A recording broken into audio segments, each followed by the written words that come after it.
जी sir, हम students आज हम डिस्कस करने वाले हैं ऑर्थोनॉर्मल सेट के बारे में। मैंने प्रीवियस क्लास में मैंने बताया था कि ऑर्थोगोनल सेट क्या है। आज हम देखेंगे ऑर्थोनॉर्मल सेट। सो अगर आपको ऑर्थोगोनल सेट के बारे में नहीं पता है देन मेरे प्रीवियस वीडियोस में भी आप वॉच कर सकते हो मेरे चैनल प्लेलिस्ट से। लेकिन देखिए, आज हम डिस्कस करेंगे ऑर्थोनॉर्मल सेट के बारे में। सो मैं आपको इसको कम्प्लीटली समझा दूंगा ये क्या है, ऑर्थोनॉर्मल सेट क्या है, उसका डेफिनेशन एंड उसके कुछ एग्जांपल्स के हेल्प से मैं आपको कम्प्लीटली इसको समझा दूंगा। सो देखिए, इसका जो डेफिनेशन है ये क्या है। Let S be a set of vectors. ये जो एस सेट है ये आपका डिफरेंट टाइप्स ऑफ वेक्टर्स का ये क्या है, सेट है।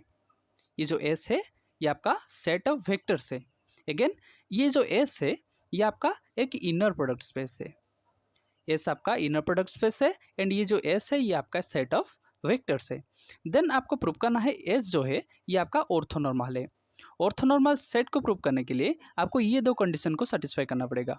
फर्स्ट कंडीशन आपका क्या है, अल्फा बिलोंग्स टू एस के लिए कोई भी element alpha belongs to S के लिए अल्फा का जो नॉर्म है वो 1 होना चाहिए। अगेन, मैंने प्रीवियस वीडियोस में जो नॉर्म ऑफ वेक्टर के बारे में मैंने कंप्लीटली बताया था एंड इसका जो फॉर्मूला आता है वो अल्फा का नॉर्म जो आता है वो अल्फा एंड अल्फा का इनर प्रोडक्ट का root over, alpha and alpha का इनर प्रोडक्ट का रूट ओवर। अगर अल्फा एंड अल्फा का इनर प्रोडक्ट 1 आ जाता है तो उसका जो रूट ओवर ऑब्वियसली 1 आ जाएगा। सो हमने लिख दिया है कि अल्फा एंड अल्फा का जो नॉर्म है वो 1 होना चाहिए। इसका जो फर्स्ट कंडीशन है किसको प्रूव करने के लिए, ऑर्थोनॉर्मल सेट को प्रूव करने के लिए। सेकंड कंडीशन क्या है, अल्फा एंड बीटा का जो इनर प्रोडक्ट है वो क्या होना चाहिए, 0 होना चाहिए। अगेन देखिए, इसका अगेन भी एक कंडीशन है कि अल्फा एंड बीटा का जो इनर प्रोडक्ट 0 होना चाहिए उसके लिए alpha not equal to beta होना चाहिए। अगेन, अल्फा एंड बीटा ये बिलोंग्स टू एस होना चाहिए, उसी सेट में बिलोंग करना चाहिए जो कि सेट ऑफ वेक्टर्स जो कि एस है। ये आपका था डेफिनेशन। नेक्स्ट देखिए एग्जांपल क्या है। Let v equal to R Q R and S equal to 1 0 0 0 1 0। ये एस आपका क्या है, सेट ऑफ वेक्टर्स है। ये आपका एक वेक्टर है, ये भी आपका एक वेक्टर है। नेक्स्ट देखिए, ये जो वेक्टर 1 0 0 के लिए हमको सपोज करना है कि ये आपका u है एंड ये आपका v है। अगर u बिलोंग्स टू s है, अगर u बिलोंग्स टू s है देन आपको क्या प्रूव करना है कि u का जो नॉर्म है ये 1 होना चाहिए। ये आपका फर्स्ट कंडीशन के लिए है। अगर u बिलोंग्स टू एस है देन आपका u का नॉर्म क्या प्रूव करना है, ये 1 होना चाहिए।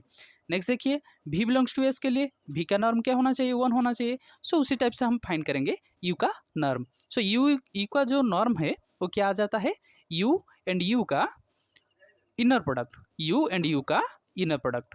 सो u एंड u का इनर प्रोडक्ट कैसे आ जाएगा, u इंटू यू।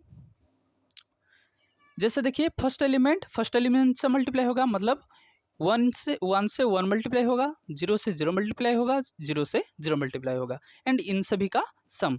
सो अगर आप फाइंड करोगे u का नॉर्म तो ये आपको मिल जाएगा 1। नेक्स्ट देखिए, उसी टाइप से v का फाइंड करेंगे, v का नॉर्म। सो v का नॉर्म आपको भी मिल जाएगा 1। देखिए, हमने फर्स्ट कंडीशन को हमने इसमें सेटिस्फाई कर दिया।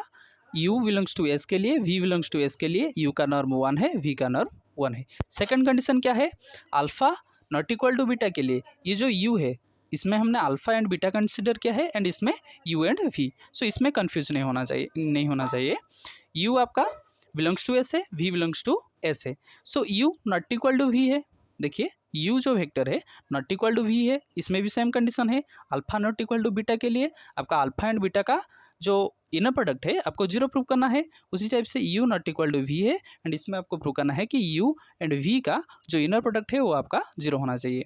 सो उसी टाइप से हम फाइंड करेंगे u एंड v का इनर प्रोडक्ट, मतलब 1 से 0 मल्टीप्लाई करेंगे, फर्स्ट एलिमेंट से फर्स्ट एलिमेंट मल्टीप्लाई करेंगे, सेकंड एलिमेंट से सेकंड एलिमेंट मल्टीप्लाई करेंगे। सो देखिए, 1 इंटू 0 आपका आ जाएगा 0, 0 इंटू 1 आपका आ जाएगा 0, 0 इंटू 0 ये भी आपका 0 आ जाएगा। सो इन सभी का जो सम है ये आपका मिल जाएगा 0। सो देखिए, हमने u एंड v का जो इनर प्रोडक्ट है वो भी हमने फाइंड कर दिया जो कि आ गया आपका 0, क्योंकि u not equal to v है। सो इसका सेकंड कंडीशन आपका मिल जाएगा, u एंड v का जो इनर प्रोडक्ट है ये आपको 0 प्रूव करना था। सो देखिए, ये जो s सेट है, ये जो s सेट है ये आपका क्या है, ये दोनों कंडीशन को सेटिस्फाई कर देता है। ये जो फर्स्ट कंडीशन ये सेकंड कंडीशन को ये सेटिस्फाई कर देता है। सो ये जो एस सेट को हम बोल सकते हैं ये आपका ऑर्थोनॉर्मल सेट है। क्या हो गए, ऑर्थोनॉर्मल सेट है। सो देखिए, आपके लिए भी एक क्वेश्चन है जो कि आपको इसका जो आंसर फाइंड करके मेरे कमेंट बॉक्स पर आपको आंसर करना है।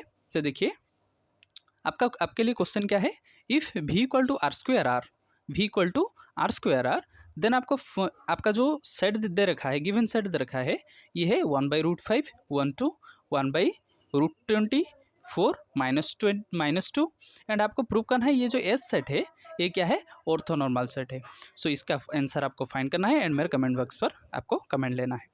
सो ये था आपका कंप्लीट वीडियो ऑर्थोनॉर्मल सेट के ऊपर। सो मैंने आपको कंप्लीटली समझा दिया है। अगर इसमें कोई भी अदरवाइज डाउट आए देन मुझे कमेंट करिए, मैं इसका रिप्लाई जल्दी दे दूँगा।